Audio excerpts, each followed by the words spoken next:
asalaamaaleykum mbokki internet yi ñuy teewlu sur Seneweb TV seneweb.com am nañ mbégte ak kontaan di feggoo ak yéen saa su ne ci jotaay yi nga xam ni tàmm naa di leen ko amal fii ci biir Seneweb TV ñuy dalal nag seen i ay naanaan préféré ñuy dalal ñoo xamante ni saa su ne ñu ngi leen di gis ñuy def liggéey bu am solo tey nag ñu dalal suñu benn mag bu baax koo xamante ni bokk na ci ñi nga xam ni daf ñu inspiré ci li nga xam ne moom mooy wàllum présentation wàllum journalisme mu ci def liggéey bu am solo sama frère Kals bu RFM tey moom la ñu dalal ngir mën a waxtaanee lu ci bari ci wàllum carrière am ak liggéey bu am solo bi nga xam ne mu ngi koy def ci wàllum média Kals ñu ngi lay dalal sa kër biir Seneweb ndax fii sa kër la. merci beaucoup fii sama kër la donc maa ngi am mbégte bu baax. déjà répondre à cette invitation. di nuyu internet yu Seneweb yi parce que am na habitude di leen seetaan. di leen féliciter ma am ci mbégte bu yaatu.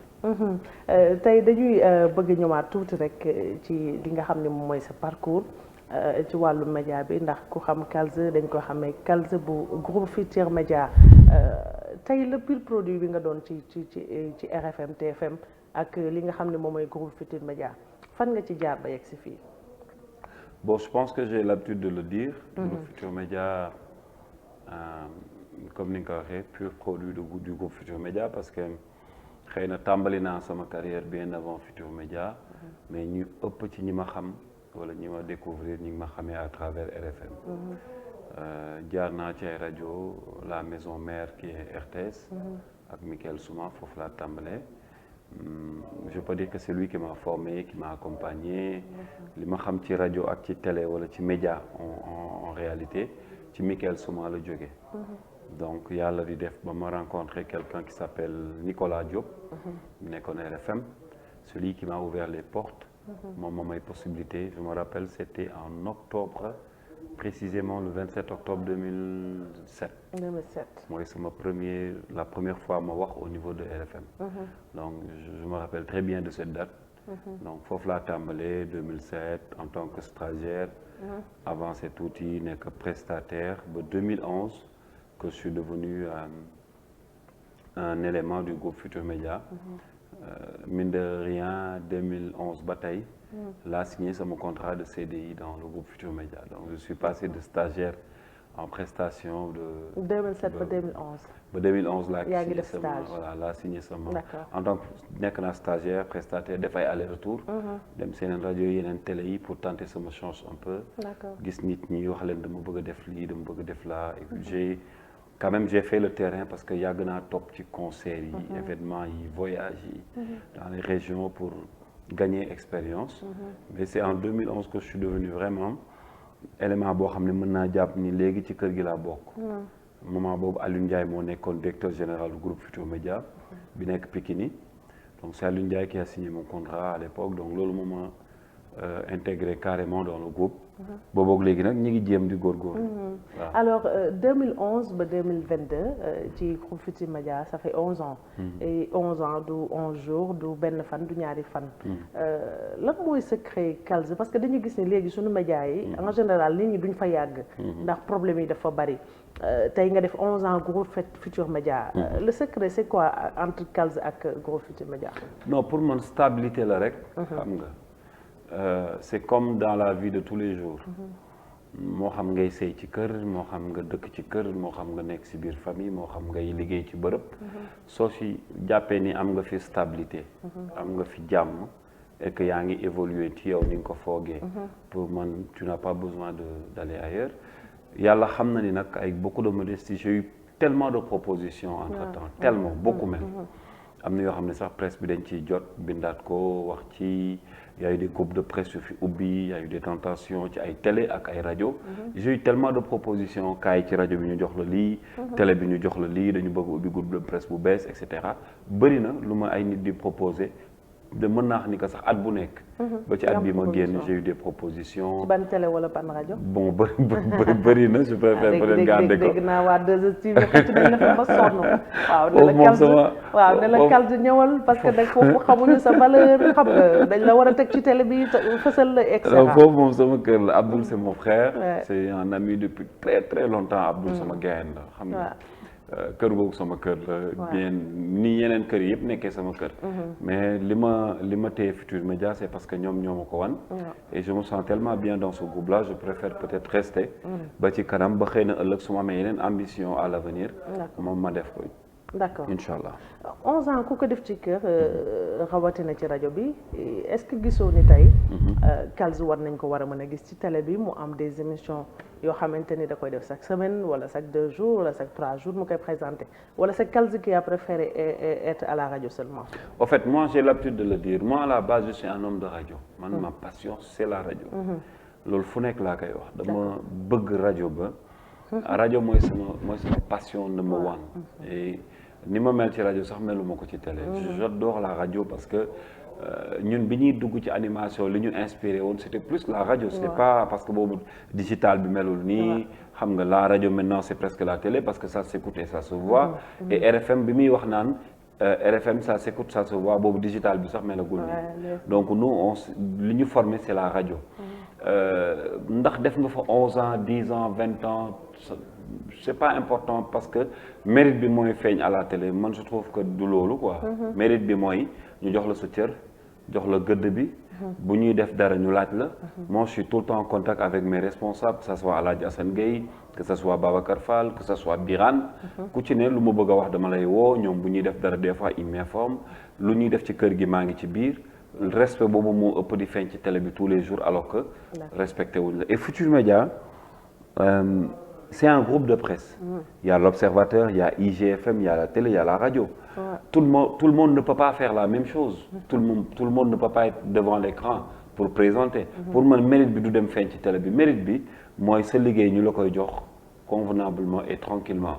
Moi j'ai des horaires je suis à la radio nit ñi xam nañ ko depuis Real One existe depuis combien depuis des années depuis plus de 11 ans 15 ans parce que Real One dafa yàgg c'est depuis 2003 Nicolas moo ko doon def après Fatim après il y a moi après Olibi donc man ak Olibi aujourd'hui ñoo koy def l'émission existe toujours mosuñu xëy ñu ne ñu du ngeen fi animé wala émission bi dañ koy dindi loolu déjà respect la pour man la télé programme la dafay évoluer dafay changer am na moment yu may soxla ma ñëw def leen na soxlaa am na moment yoo xam ne duñ ma soxla ma toog sama kër dem defi leneen. d'accord voilà. ñu gis ne am na émission boo doon def ci télé bi. à un moment donné ñu gisatuñ ko. lan moo waral gisatuñu ko dañ laa arrêté yaa arrêté wala qu'est-ce qui s'est passé. man j'avoue qu'à la base j'avais plusieurs émissions yu ma doon nekk. ci télé bi mi ubbi. bi ñu joxee les licences bi dama amoon benn émission mu tudd Ban Jaaxle. bu ma doon def à la radio.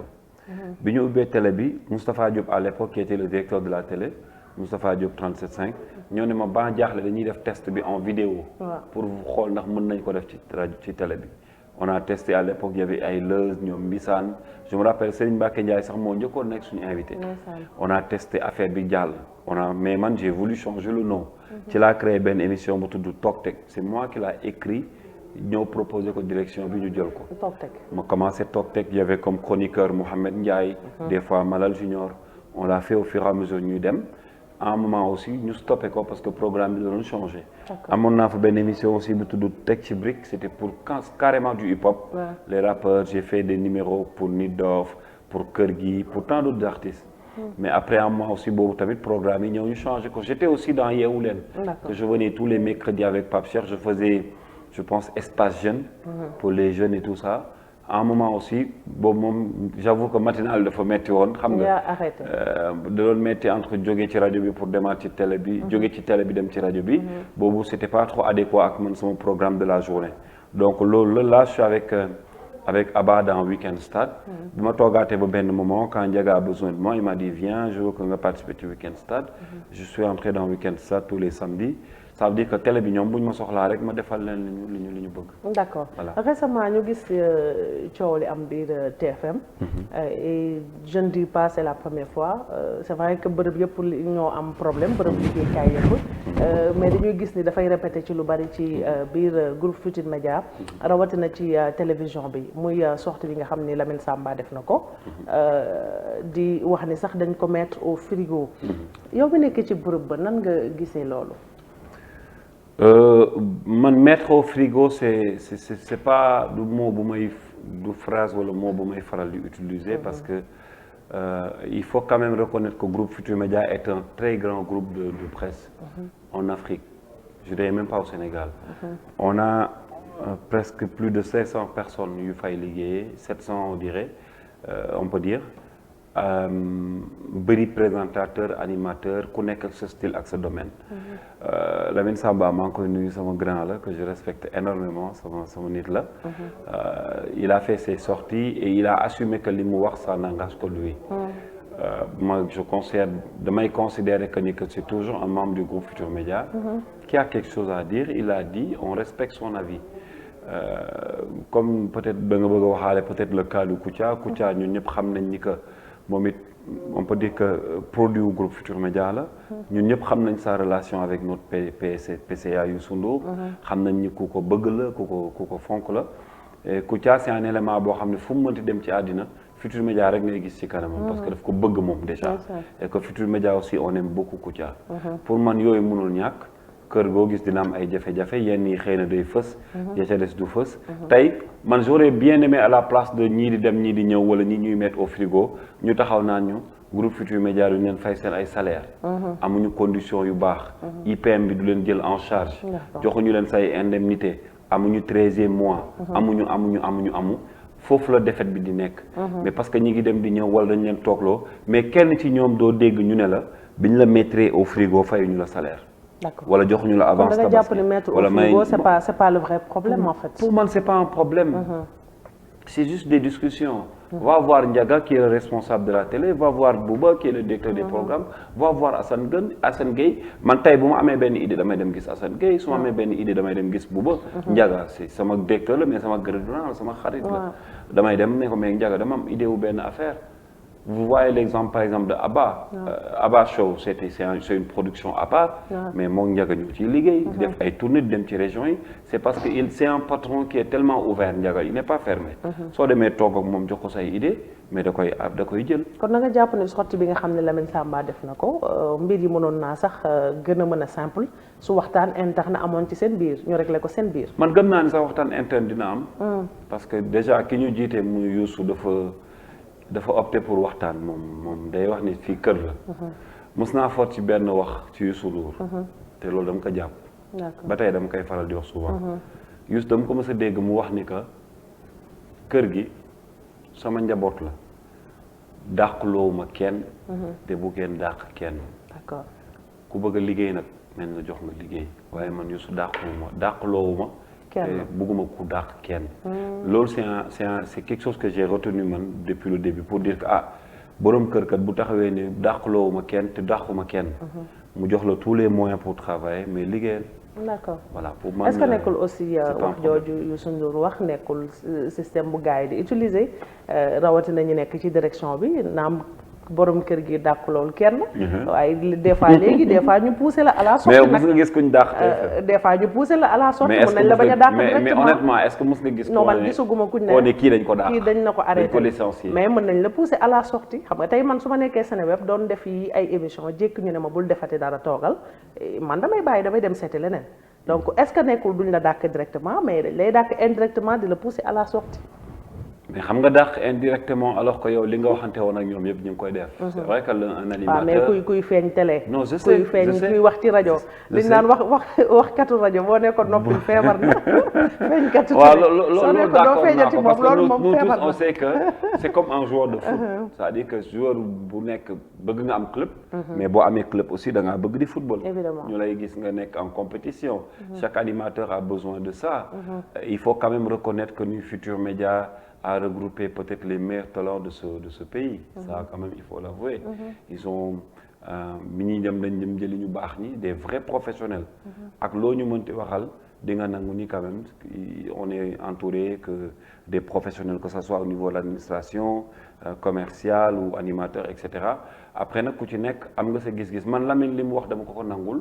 après les problèmes internes je ne le maîtrise pas trop.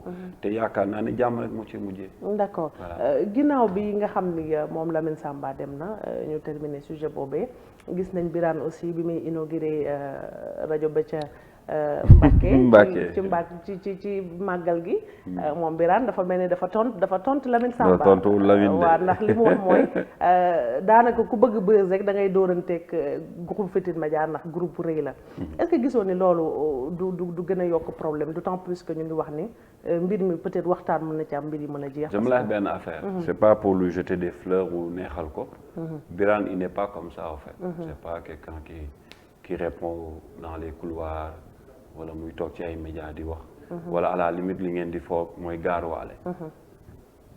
ku ko jël taf ko Lamine wala Lamine jël ko taf ci boppam di nga def erreur parce que Birane c'est pas parce que c'est notre DG mais tagguma ko waaye melul noonu. il n'est pas une personne comme ça. Birane si tu as un problème il t'appelle tout de suite ça m'est arrivé plusieurs fois. allo boy nu mu demee yaa ngi si jàmm ñu waxtaan il est ouvert. wax na ko ci sama benn émission bu ñu doon def King FM mu ne kër gi dañ ma ko dénk waaye dafa mel ni sama njaboot la lépp lu ci xew maa ngi koy yëg. il t'appelle il te dit mais Kals lii nu mu demee nga joxe ay explication on passe à autre chose man depuis 2011 musuma jot demande d'explication. parce que balaa ñu faa yegg moom dina la woo wala keneen ci kilifa yi wala laaj la lu xew. soo waxee lu leer on passe à autre chose c'est comme une famille.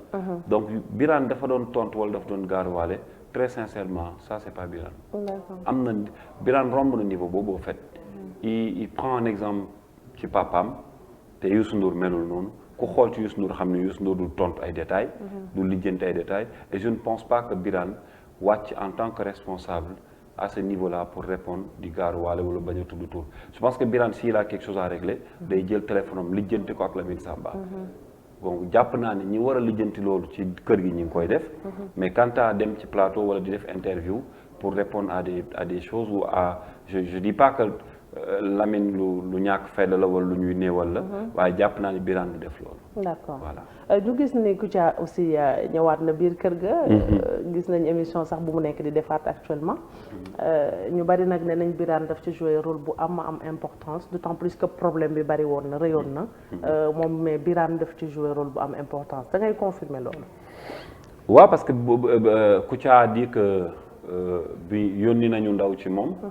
mooy Bouba. mu dox médiation waxtaan ak moom.